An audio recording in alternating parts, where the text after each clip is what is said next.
নমস্কার, সৌভাগ্য ও সমৃদ্ধিতে আপনাদের আরও আরেকবার স্বাগত জানাই। আপনারা দেখছেন সৌভাগ্যের সিঁড়ি দিয়ে উঠে ঠিক সমৃদ্ধির বাগানে পৌঁছে যাওয়া।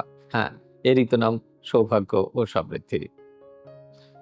দর্শক বন্ধুদের বলি যে সবাই বলেন যে আমার চ্যানেল লাইক, শেয়ার, কমেন্ট এবং সাবস্ক্রাইব করুন। আমি বলি চ্যানেল আপনাদের, আমার অন্য রিকোয়েস্ট সেটা নিশ্চয়ই করব। আমার দুটো কথা আপনাদের বলার আছে, তার আগে বলে দিই অতি অবশ্যই আমাদের অফিসিয়াল ওয়েবসাইট www.astrosaব্যসাচী.com। আমাদের বুকিং নাম্বারগুলো হলো 9830006733, 9830240199, 9734454545, 8335012267 এবং 9830092045। এরপর যে কথাটা বলার, দেখুন ভিডিও তো আমি তৈরি করি আপনাদের জন্য, প্রতিদিন প্রচুর পরিশ্রম করে এই ভিডিওগুলো তৈরি করতে হয়। এর জন্য প্রয়োজন কঠিন অধ্যবসায়, প্রয়োজন প্রচুর মানসিক এবং আধ্যাত্মিক ওয়েতে এগোনো। আমার যেরকম হাতের 5টি আঙুল সমান নয়, আপনাদেরও নয়। ঠিক সেরকম আপনারা নিজেকে নিজেরা প্রশ্ন করুন যে আপনি কি পৃথিবীতে সবার কাছে ভালো? তাই কি না? ঠিক সেরকম অনেকের হয়তো আমাকে পছন্দ নাই হতে পারে বা আমার অনুষ্ঠান পছন্দ নাই হতে পারে, তাদের কাছে আমি ক্ষমা প্রার্থী। তবে এখন ডিজিটালের যুগ তো, তাতে করে অনেকগুলো অপশান থাকে, যে অপশানগুলোকে অনেকে একটু বেশি চালাকি করে, আবার কেউ মানে অতি চালাকি করে, আর কেউ খুব সাধারণ থাকেন। অতি চালাকি মানে ধরুন আমি এই ভিডিওটি আপনাদের দিলাম, আপনারা পড়লেন, দেখলেন, এরপর আপনি কমেন্ট সেকশনে গিয়ে বললেন আপনার ভালো লেগেছে বা খারাপ লেগেছে। তাহলে কমেন্ট সেকশনটা খুব ইম্পর্ট্যান্ট। এবার এটা যদি আমি অফ করে দিই তাহলে আপনি সেটা দেখতে পাবেন না। তার মানে আমার যেটা মনে হয় তাতে তুল্য মূল্য হয় না। আমি খেয়াল করে দেখেছি মোর দেন 90% মানুষ, আপনারা নিজেরাও দেখেন, কমেন্ট বক্স পড়লেই তো আপনারা দেখতে পাবেন, যেটা আপনাদের জন্য আমার কাছে খোলা আছে। তাতে বলা আছে যে কে কি কমেন্ট করেছেন, মানে সেটা আপনাদের কাছে ভিজিবল।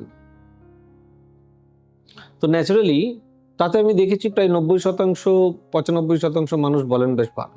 তাতে আমি খুশি, যার জন্যই তো আরো বেশি ইন্সপিরেশন পাই। কিছু কিছু মানুষ তারা খারাপ লেখেন, কটু মন্তব্য করেন, কেউ খারাপ লেখেন, কেউ লেখেন বুঝতে পারছি না, আর কেউ কটু মন্তব্য করেন। সব মিলিয়েই তো সমাজ। তো ন্যাচারালি সবটাই আপনাদের ওপর।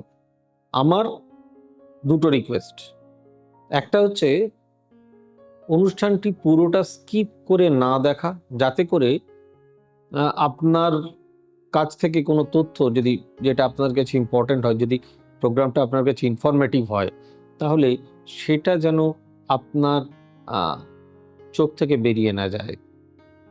তাই পুরোটা দেখার অনুরোধ করলাম, 1 নাম্বার। আর 2য় নাম্বার, যদি ভালো লাগে তাহলে প্লিজ বেল নোটিফিকেশনটা অন করবেন কাইন্ডলি, যাতে করে এই ধরনের ভিডিও যখনই আমি আপলোড করি যাতে সঙ্গে সঙ্গে আপনার কাছে পৌঁছে যায়। আর আমরা আছি সমস্ত সোশ্যাল সাইটে সৌভাগ্য ও সমৃদ্ধি লিখে। তাই বেশি দেরি না করে চলুন শুরু করি আজকের অনুষ্ঠান।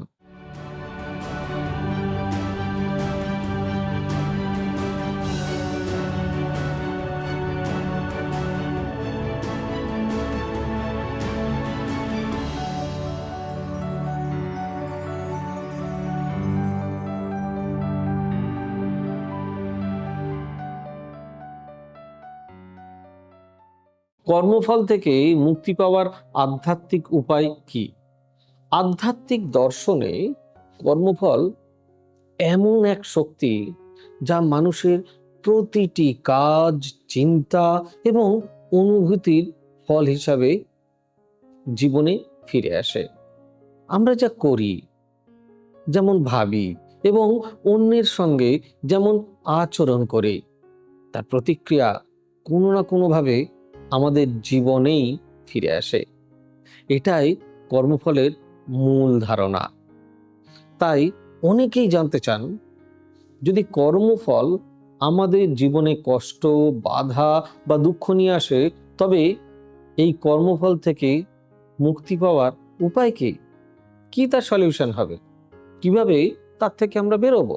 আধ্যাত্মিকভাবে কর্মফল থেকে মুক্তি পাওয়া মানে অতীতকে মুছে ফেলা নয়, বরং নিজের চেতনা ও কর্মকে এমনভাবে পরিবর্তন করা যাতে নেতিবাচক কর্মের প্রভাব ধীরে ধীরে ধীরে কমে যায়।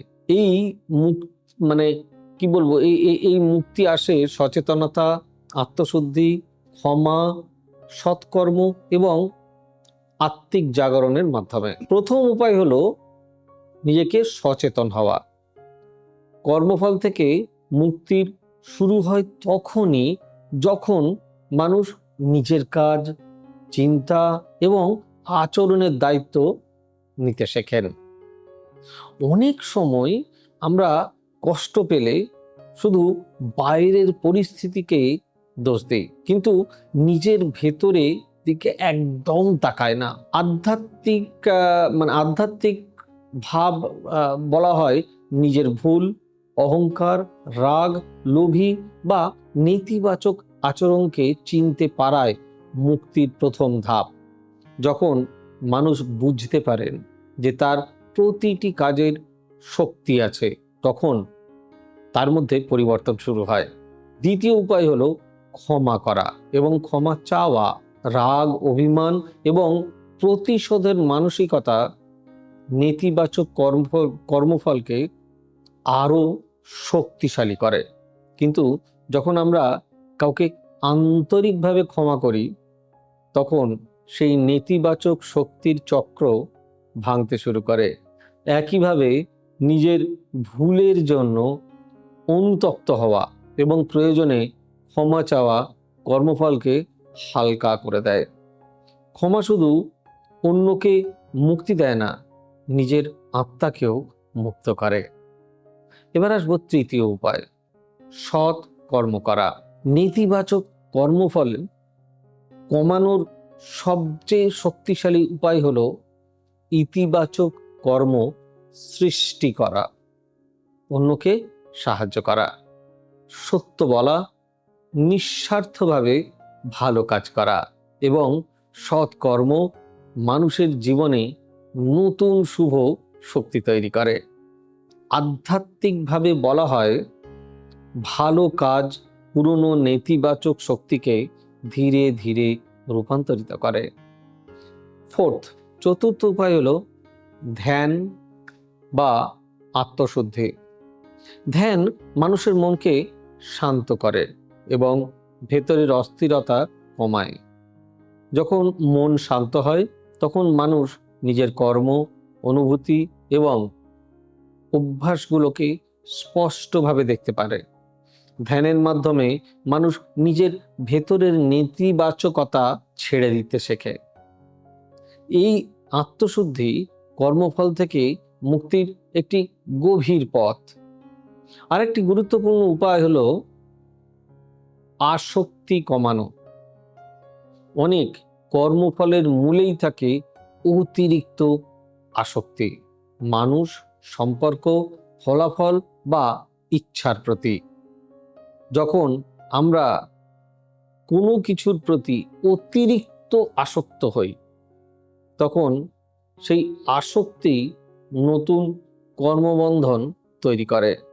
আধ্যাত্মিকভাবে মুক্তি পেতে হলে কাজ করতে হবে, কিন্তু ফলের প্রতি অতিরিক্ত আসক্ত হওয়া যাবে না।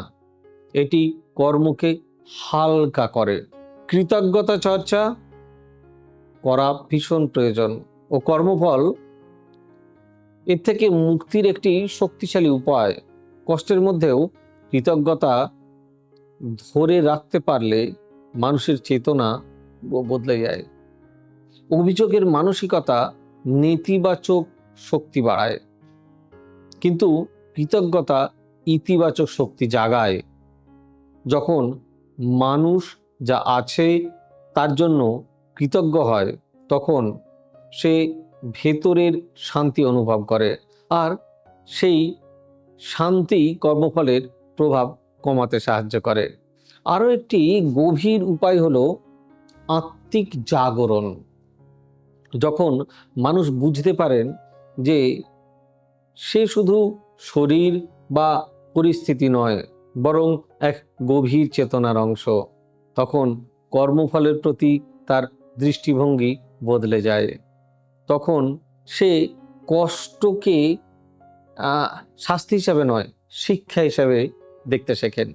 এই উপলব্ধি মানুষকে কর্মবন্ধন থেকে ধীরে ধীরে মুক্ত করে। সবশেষে বড় উপায় হলো ভালোবাসা। একটা কথা আছে, ভালোবাসা ছাড়া আজ কি আছে, একটা গান আছে। ভালোবাসা সবচেয়ে উচ্চ শক্তি। যখন মানুষ ভালোবাসা, করুণা ও সহানুভূতির সঙ্গে বাঁচতে শেখে, তখন তার কর্ম পরিবর্তিত হয়। ভালোবাসা নেতিবাচক শক্তিকে ভেঙে আত্মাকে হালকা করে। সবশেষে বলা যায়, কর্মফল থেকে মুক্তি পাওয়া সম্ভব, কিন্তু বাইরের কোনো জাদুতে নয়, ভেতরের পরিবর্তনের মাধ্যমে। সচেতনতা, ক্ষমা, সৎ কাজ, ধ্যান, কৃতজ্ঞতা এবং ভালোবাসা, এই পথগুলো মানুষকে ধীরে ধীরে কর্মবন্ধন থেকে মুক্ত করে। কর্মফল থেকে মুক্তি মানে কষ্ট থেকে পালানো নয়, বরং এমন চেতনায় পৌঁছানো যেখানে কষ্ট ও আত্মার উন্নতির অংশ হয়ে যায়। তখন জীবন শুধু প্রতীক্ষার নয়, জাগরণের পথে এগোতে শুরু করে। আবার বলি, কেমন লাগলো অতি অবশ্যই জানাবেন। আর আপনাদের চ্যানেল থাকুক আপনাদের সঙ্গে। আমরা সবাই একসঙ্গে বেড়ে উঠি, সবাই জীবনে শান্তি পাই, সবাই যেন জীবনে সাফল্য পায়, ঈশ্বরের করুণা পায়। আপনি যে ধর্মেরই হন না কেন, মেডিটেশন এমন একটা জিনিস যেটা হিন্দু, মুসলিম, খ্রিস্টান, শিখ, ঈসাই প্রত্যেকের রয়েছে। হ্যাঁ, আমরা যাতে হিন্দু তারা সেটাকে ধ্যান বলি, বাট ইংরেজি কথা তো মেডিটেশন। যেভাবে করতে পারেন আপনারা এগোন, ঈশ্বর ওপরওয়ালা আপনাদের সঙ্গে থাকবেন। খুব ভালো থাকুন, সুস্থ থাকুন। আবার দেখা হবে ঠিক আগামী পর্বে। God bless you. Bye bye, নমস্কার। এবার থেকে সব্যসাচী ব্যানার্জিকে পাওয়া আরো সহজ। আপনারা অনলাইন বুকিং করতে পারেন একটা সুন্দর নাম্বার দিয়ে, 9734454545।